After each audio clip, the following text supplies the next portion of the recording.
இந்த தொண்டை வரைக்கும் வந்துருச்சு, ஆனால் அதுக்கப்புறம் சொல்ல முடியல அப்படின்னு சொல்லுவாங்கல்ல, அதை வந்து ஒரு அடுத்த லெவலுக்கு எடுத்து போயிட்டு எந்த வார்த்தையுமே பேச முடியாத அந்த பேசாமல் மடந்தைங்கிற மாதிரி இந்த பக்கம் விஜயும் காவேரியும் இருக்கிறதே தான் வந்து கிட்டத்தட்ட நமக்கு ஒரு ஒரு 2 வாரம் 1.5 வாரமாக ஓடுதுன்னு நினைக்கிறேன். மனசுலேருந்து எதையுமே பேச மாட்டாங்க, அப்படியே வந்து மைண்ட் வாய்ஸில் மட்டும் இருப்பாங்க. முன்னாடி என்னென்னா அதில் காவேரி மட்டும் இருந்தாங்க.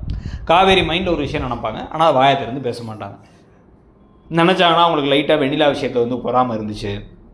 விஜய் நேரடியாக வந்து கேட்டார், உங்களுக்கு உனக்கு எதுவும் பிரச்சனையாக இருக்கா சொல்லு, உனக்கு ஏதாச்சும் குடைச்சலாக இருக்கா சொல்லு அப்படின்னு கேட்டபோது அப்படிலாம் ஒன்றும் இல்லையே அப்படின்னு மட்டும் சொல்லிக்கிட்டு இருந்தாங்க.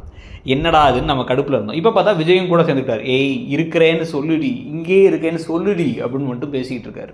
ஆனால் அது நடக்கலை. இப்போ அதனால் என்ன போகுது, விஜய் வந்து இப்போ காவேரியுடைய மனசை ஜெயிச்சே தீர்றேன். காவேரியோட மனசை மட்டும் ஜெயிச்சா போதாது, காவேரி மனசை ஜெயிக்கிறது ரொம்ப ஈஸி. ஏன்னா வந்து ஆல்ரெடி அவன் மனசு என்கிட்ட தான் இருக்குது. ஆனால் காவேரியுடைய குடும்பத்தோட மனசை ஜெயிக்கணும்.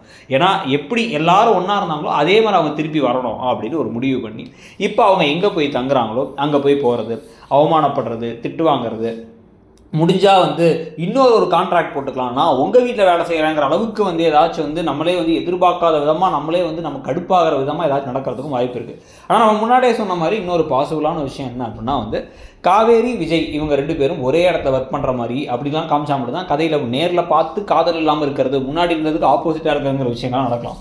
ஸோ நான் அவங்க வீட்டை விட்டு போயிட்டேன், வேலை இதெல்லாம் எல்லாம் ஓகே, ஆனால் எனக்கு வேலை தேவை, அதனால் அந்த கம்பெனியில் வேலைக்கு வரேன், எனக்கு சம்பளத்தை மட்டும் எனக்கு கொடுத்துருங்க அப்படின்னு சொல்லிட்டு எனக்கு அவர் மேலே எந்த விஷயமும் கிடையாது அப்படின்னு குடும்பத்துக்காக தன்னோட காதலை மறைச்சிட்டு இருக்க காவேரி கொஞ்சம் கொஞ்சமாக விஜய் மேலே காதலில் விழ, அதுக்கப்புறம் வந்து காவேரியுடைய அம்மா பாட்டி இவங்க எல்லாத்தையும் வந்து பழையபடி இம்ப்ரெஸ் பண்ணி நான் நல்லவன் தான் சொல்லிட்டு நம்ப வச்சு அதுக்கப்புறமா விஜய் கூட்டு வரேன்னு கதை போகுது போல். எப்படி பார்த்தாலும் வந்து கதை ஒரு மாதிரி அப்படின்னு அவன் டயர்டாகிற மாதிரி தான் போயிட்டுருக்கு. அதில் என்ன மாதிரி விஷயங்கள் மாறப்போகுது, இனிமேல் ஏதாச்சும் நல்லா போகிறதுக்கான வாய்ப்பு இருக்கா, இல்லை உங்களுக்கு அந்த மனசெல்லாம் இல்லை விட்டு போச்சுங்கிறீங்களாங்கிறத சொல்லுங்கள். இந்த சீரியல் எப்படி போகுதுன்னு உங்கள் மனசில் இருக்கிறத ஓப்பனாக கமெண்ட் செக்ஷனில் சொல்லுங்கள். தேங்க்யூ.